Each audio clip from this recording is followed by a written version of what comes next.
Israel has not passed a 24-hour period, Nima, without killing in Lebanon and killing in Gaza, and certainly killing on the West Bank. So a ceasefire to Israel is a lull to stop the killing, take it from 100 a day down to 10 a day. None of the things that Trump has said were going to happen have happened yet. Now, I can go into detail on Gaza because I think there is something cooking there.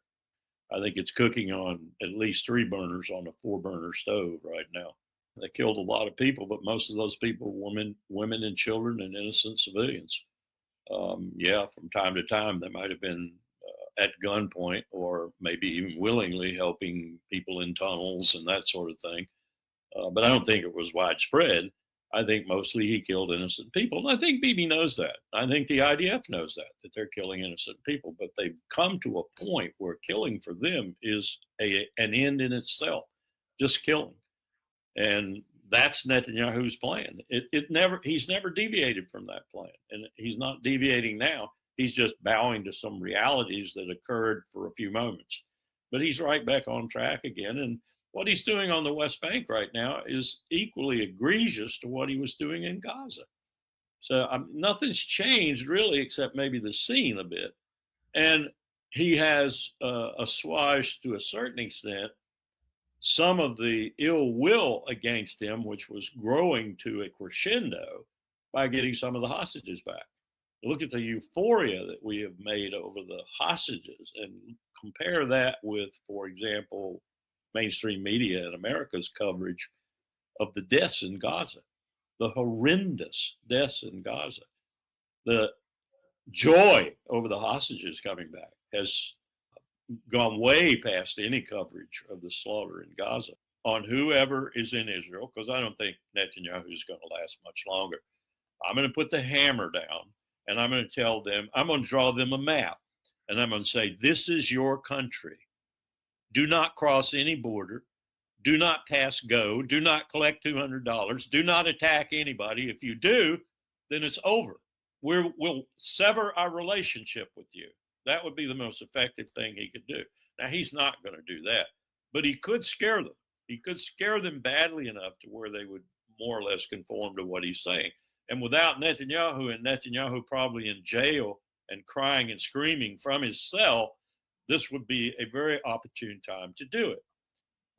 And at the same time, force a Palestinian state on them, forced it on them, delineate the borders, move the Palestinians into those borders, probably be Gaza or wherever, clean it out other places, give them the West Bank, because now dislodging all those settlers, and this was Netanyahu's plan, and it's his plan for Gaza too, is impossible. I mean, it's physically impossible to get all those settlers out of the West Bank now, or off the West Bank. I hate people who call it the West Bank. It is the West Bank of the river, right? On the West Bank. Anyway, you got to be forceful, and you got to be president, and you got to do these things. And he gave the image, presented the image that he was going to do this sort of thing.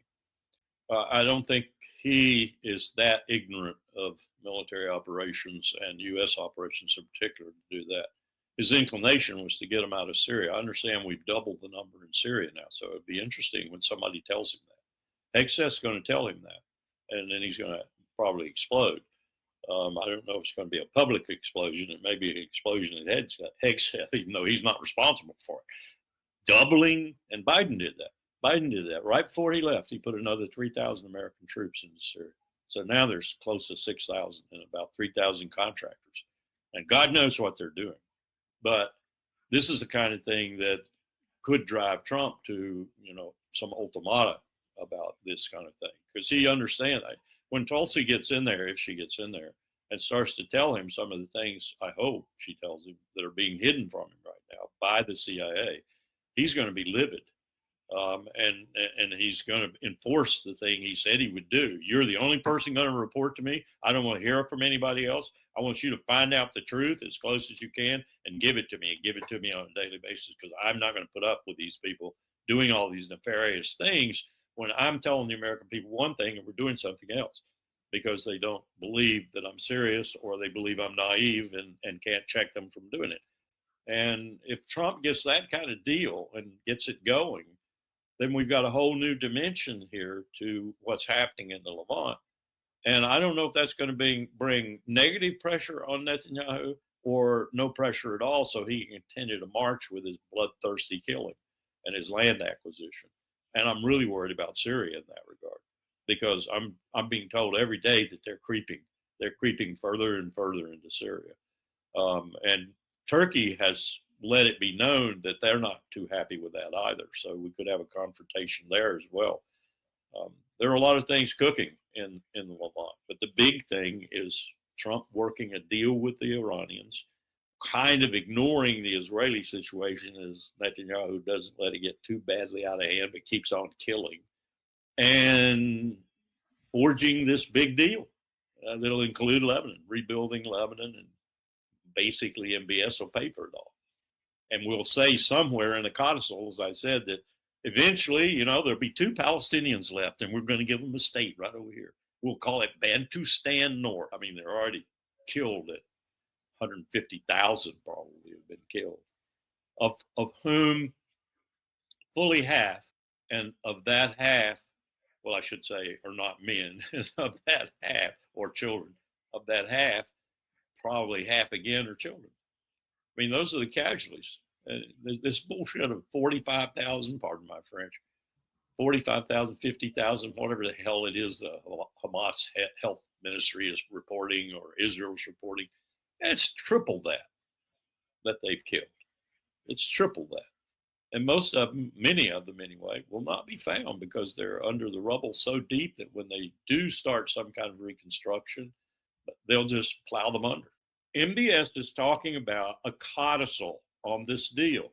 Call it a codicil. What it will say is, this is null and void if you don't guarantee sometime in the future a homeland for the Palestinians somewhere in the Levant. That's kind of what it's going to say. But they're willing to fall off that in a heartbeat if Donald Trump comes up with a bloody-minded, I'm shipping you to Indonesia, I'm shipping you to Egypt, or whatever, and everyone else buys it. MBS will forget that quickly enough as he goes on with his master plan. And at the same time, if Donald Trump, as Zarif suggested at his interview in Davos recently, with his plan to get a better deal, that's the way he'll couch it, a better deal on Iran's nuclear program, one that has no sunset clauses, one that probably takes, and Zarif even talked about this, one that takes into consideration issues beyond the nuclear program that in the JCPOA they absolutely refuse to do. They wouldn't talk about their ballistic missiles. They wouldn't talk about anything else but the nuclear program. Now, if Zarif is being honest, and Zarif has a way of being honest when he's trying to set something up, they're willing to talk further. That doesn't mean they're going to agree, but they're willing to talk further. You got 6 million already? Take another million and take 1 million over here. That's not going to work, of course. I don't think. I hope it's not going to work. But he's also more or less given permission to Netanyahu to kill as fast as he can, to keep destroying as much as he possibly can. Now, there's someone standing in his way in doing that, and it's called Hamas, because he is in no way, fashion, or form done what he said was one of his number one strategic objectives, destroyed Hamas. He simply hasn't. They're willing to fight him tooth and nail to death. Every one of them. Now, the problem with that, of course, is that I think now the leadership of Hamas really understands viscerally what has been done to the Palestinian people and what might be done further, like kicking them out, those that are lucky enough to survive.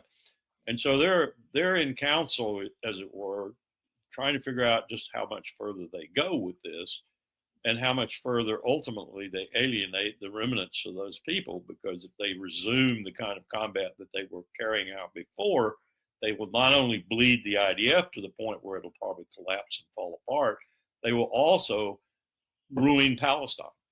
There will be no prospect of a Palestine. And here we go back to this deal again.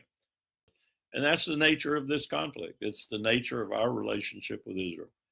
No one tells the truth about what's happening to the Palestinians, and everyone revels over celebrations of the Holocaust and the hostages coming back. It's reprehensible. It's unconscionable, but that's us. That's the empire in Israel. I think I'm really worried they open the Nazarene quarter and let people start to flow back to the north so they could kill them again. So they'd be concentrated particularly in already bombed out places and very vulnerable, so they can kill them again. And we're talking about, I would suspect, doubling the casualties that have already occurred on a daily basis very soon, if not today or tomorrow. This is the conundrum for all of these people, to a certain extent, even for the Turks. They're up against the empire. It may be dying, it may be deceased or close to it, but it's still got a lot of residual power. It can still thrash a lot of grass. It can still kill a lot of people. It can still bring sanctions down on people. We haven't changed the banking system. We haven't changed the basic architecture of the dollar in the world. I think there are forces afoot that are going to do that eventually, but it will take a while. So the power of the empire is still lurking behind everything that Bibi does, particularly, but it's also lurking behind other aspects like Joseph Aoun and Mohammed bin Salman and others in the region who oppose what is happening that the empire is doing, but don't have the wherewithal yet to oppose it in a very effective way. And as for the king of Jordan and the head of Egypt, Sisi, they are so dependent, especially the former, but the latter too, in many respects. I was told the other day that the only way the Egyptian army gets its pay is from us. That, it's not direct. We don't go to the bank, but it is that's the reality of it. That the army only gets paid if we continue to give the billions we give to Egypt. Someone's going to have to grow up and become an adult and take responsibility for what's happening and stand up to the situation and say no. I don't see either the king or Sisi doing that. So what's going to happen to them? Well, we know what happened to Mubarak, and I'm sure the king, sitting on top of what he's sitting on top of, is not all that content with his situation. He can put all the beautiful women out there he wants to plead for the Palestinians, and that's not enough, King. That's not enough. I won't call it a powder keg, but to a certain extent, the fuse is burning, and things are apt to go worse rather than better. But you can't get beyond people like Netanyahu and Sharon and Barak and all those assholes who preceded them.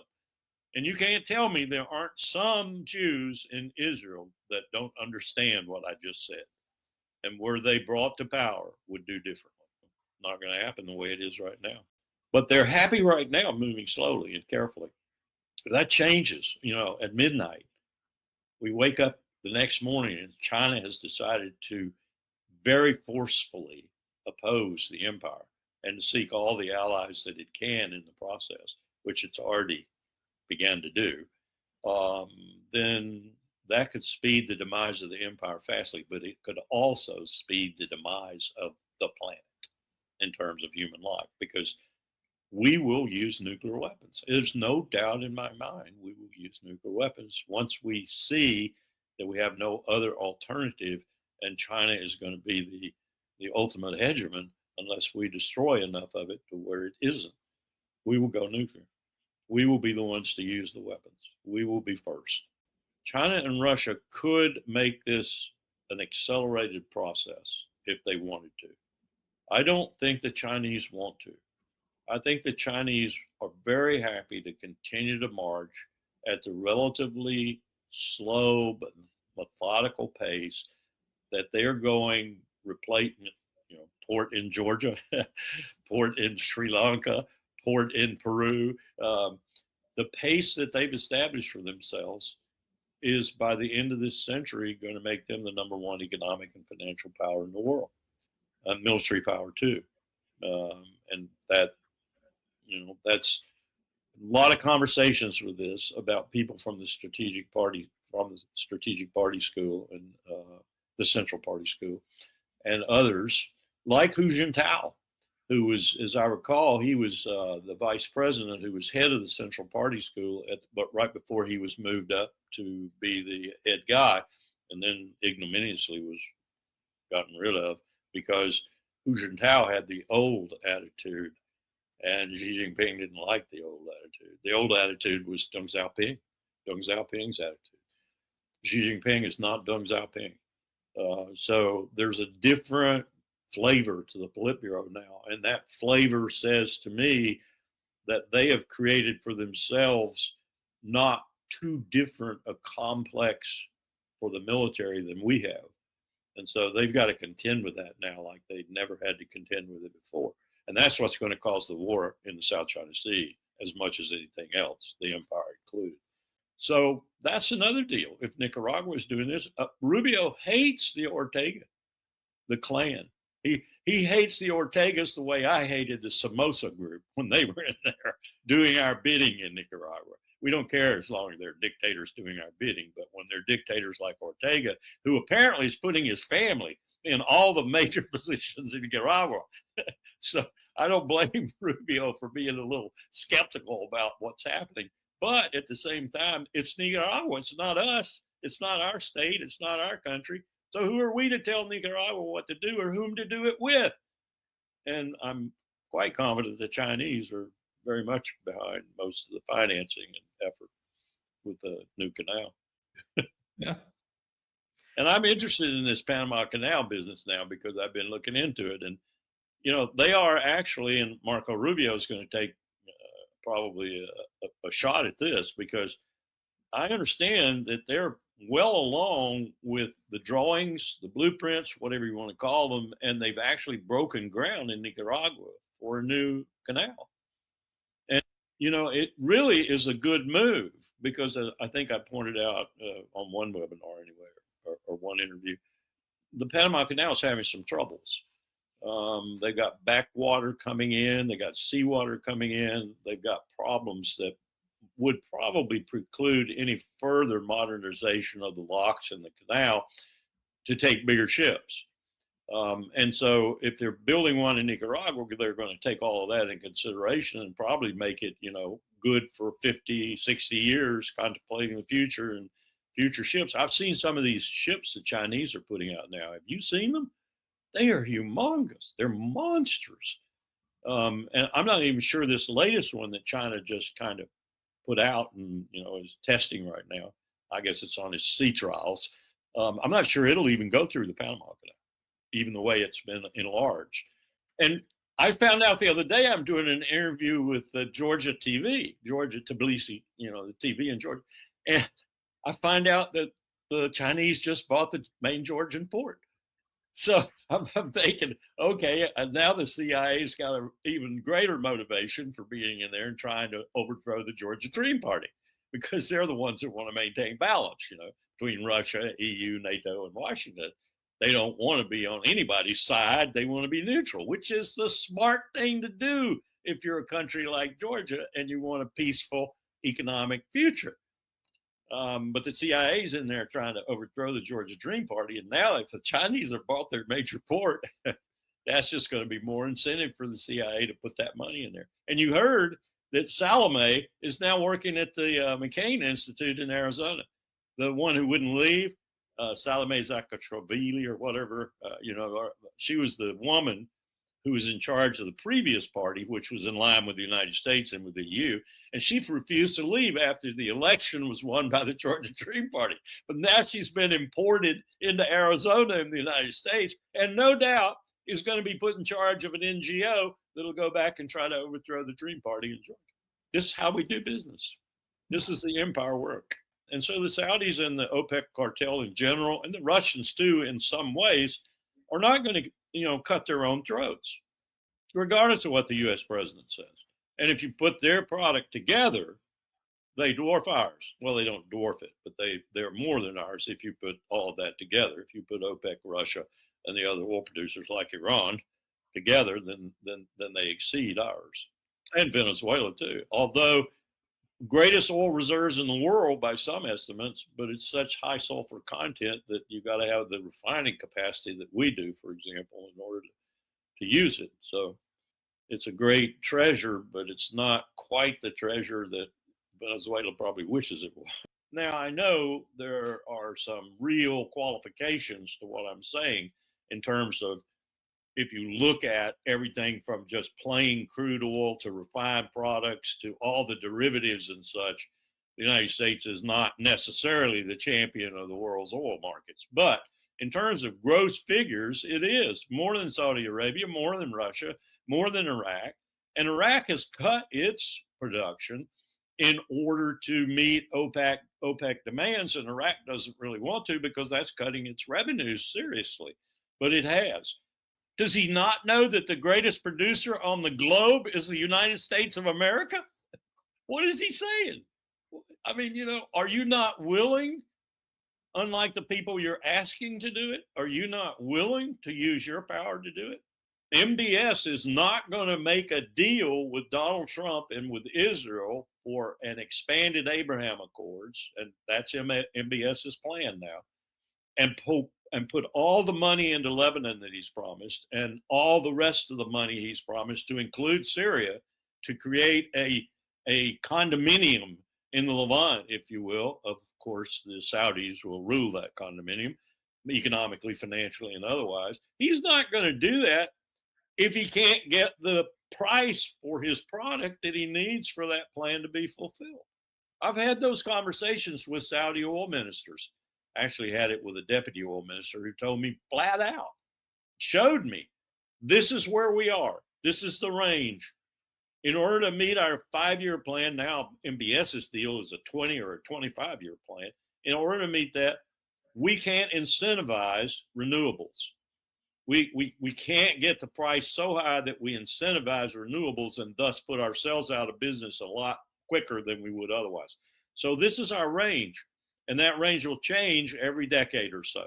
But this is the range. We don't want it to go any higher than this. We don't want it to go any lower than this for two real substantial reasons. One, our plan is based on these revenues, and we don't want to create the incentives to put ourselves out of business. And I believed him, very smart guy.